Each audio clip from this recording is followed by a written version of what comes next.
The Ones Who Wait Beside the Water, a modern retelling inspired by The Man at the Pool of Bethesda, written by Susanna Sunday. There are people whose lives feel like waiting rooms, waiting for results, waiting for healing, waiting for diagnosis, waiting for relief, waiting for a child to speak, waiting for pain to stop, waiting for medication to work, waiting for sleep, waiting for the body to calm down, waiting for the mind to quieten, waiting for the miracle everyone else seems to receive first. And nowhere in Scripture is that feeling more visible than at the Pool of Bethesda. Because Bethesda was full of people who were alive but tired, hopeful but exhausted, present but slowly fading beneath disappointment. Scripture says, "In these lay a great multitude of impotent folk, of blind, halt, withered, waiting for the moving of the water." John chapter 5, verse 3. Waiting. That word alone describes the lives of many families living with chronic illness, disability, neurological conditions,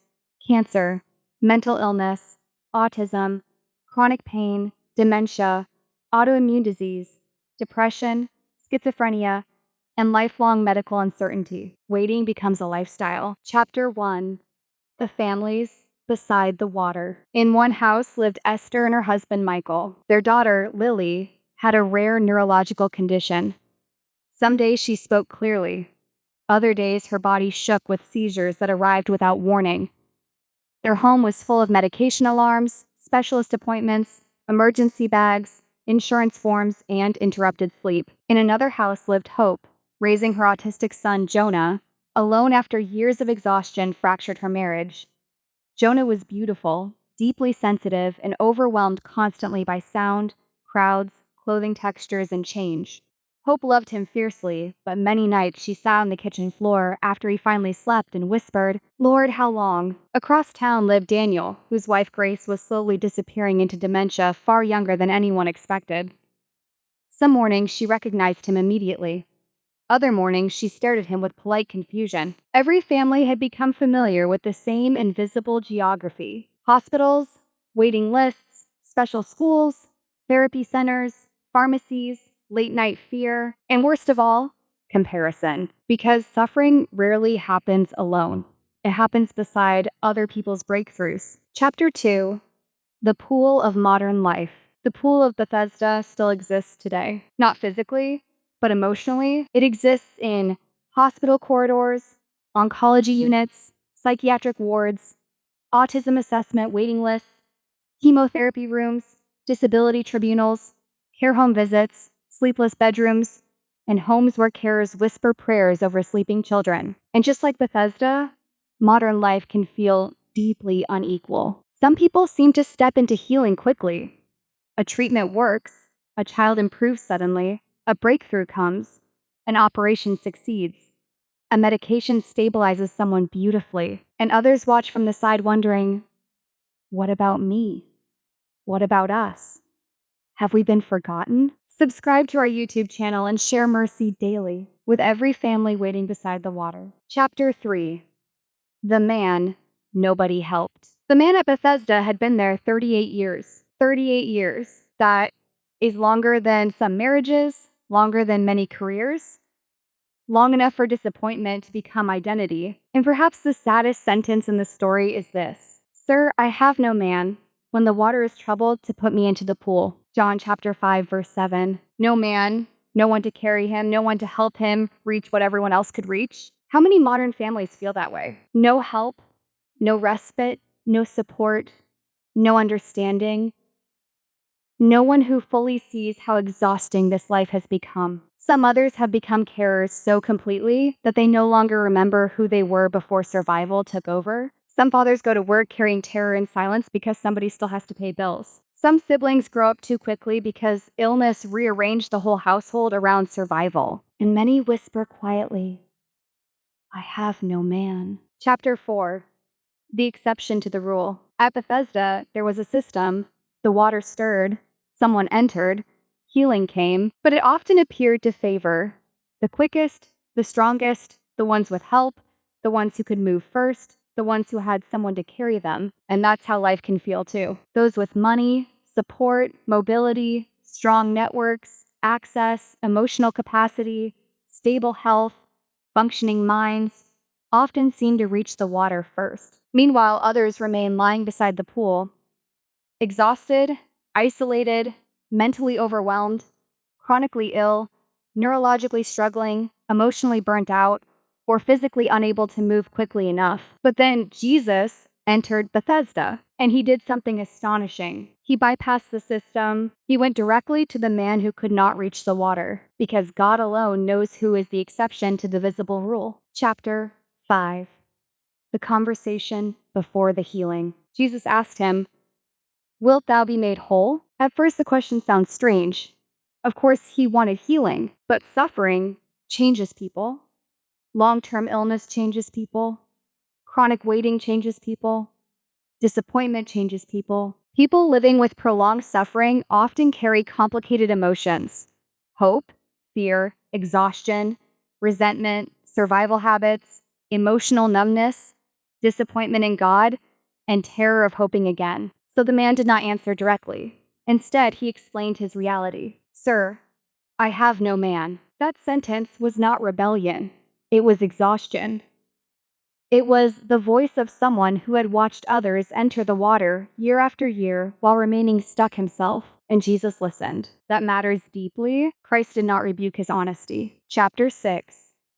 Hope beside the water. Hope understood this completely. At church, she watched other parents speak joyfully about milestones, university admissions, weddings, grandchildren, careers, independence. Meanwhile, she celebrated things nobody else noticed: Jonah tolerating a haircut, a calm supermarket visit, one peaceful night, a successful school drop-off, eating a new food, fewer self-injurious behaviors, 10 minutes without sensory distress, tiny victories, Bethesda victories, mercies beside the pool, and still she loved God. But some nights she admitted honestly, "I am tired of watching everyone else enter the water first." Yet even there, Christ remained near. Chapter 7. The cancer ward. In another part of the city, Miriam sat beside her husband during chemotherapy. The room was full of suffering. Some patients improved quickly, others deteriorated, some celebrated remission, others quietly prepared wills. Bethesda again,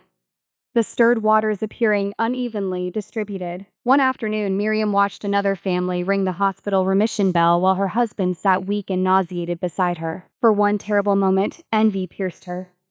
Then guilt followed immediately. She hated herself for feeling it. Later that night, she cried and prayed, "Lord, I am grateful for their healing, but I am also hurting." And heaven did not condemn her honesty, because Jesus himself stood inside Bethesda among disappointed people. Chapter 8.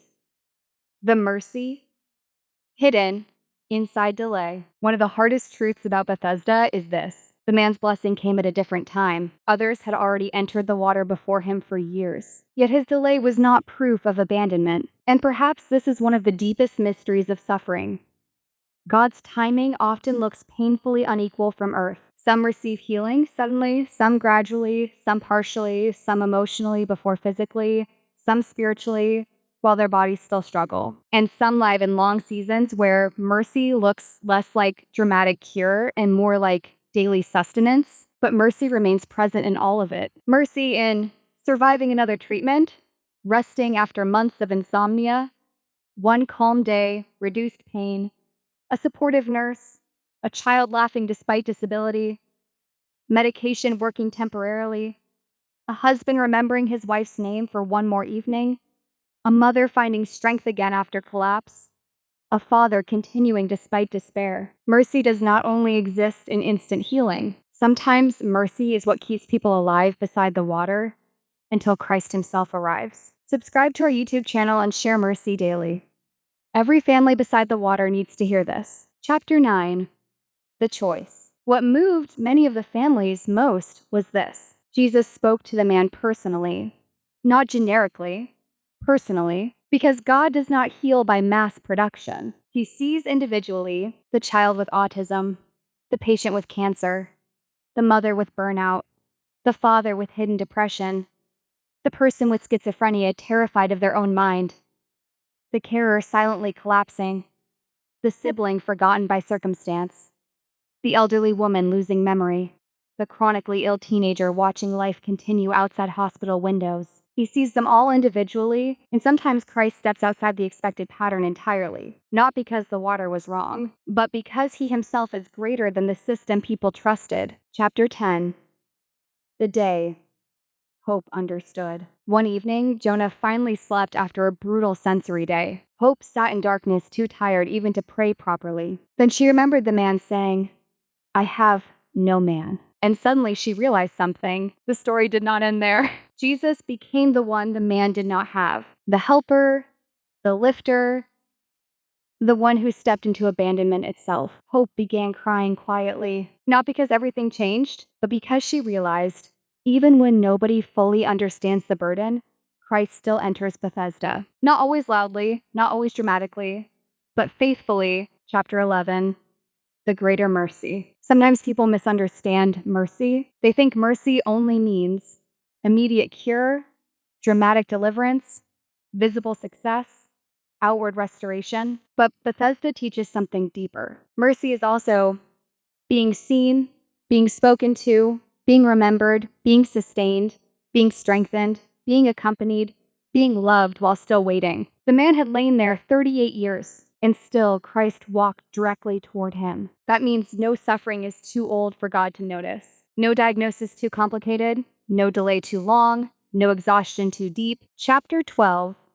The real miracle. Perhaps the deepest miracle at Bethesda was not merely healed legs. Perhaps it was this. A man who believed he had been forgotten discovered he had been seen all along. And many families living with chronic disease need that truth desperately. You are seen, even here, even beside the water, even while others appear to move ahead, even while you remain waiting. Even while your healing story looks different, God has not lost sight of your place by the pool. Closing reflection. This story is for every person waiting beside modern Bethesda, for families living with autism, cancer patients, carers, people with chronic pain, those battling schizophrenia, those living with dementia, exhausted mothers, frightened fathers, grieving siblings, those watching others receive what they themselves still pray for. Your delay is not proof God has rejected you. Your waiting is not worthlessness, and your suffering is not invisible to Christ. Some receive healing in stirred waters. Others receive healing through a direct encounter with the Master himself. Only God knows why timings differ. Only God sees fully. But this we know. Mercy still sits beside the pool. Mercy keeps people breathing through long nights. Mercy strengthens tired carers. Mercy appears in ordinary mornings. Mercy allows hope to survive disappointment. And mercy means that even after 38 years, Christ still walks toward the forgotten and asks, "Wilt thou be made whole? Rise, take up thy bed, and walk." John chapter 5, verse 8. His compassions fail not. They are new every morning. Lamentations chapter 3, verses 22 and 23. Subscribe to our YouTube channel and share mercy daily.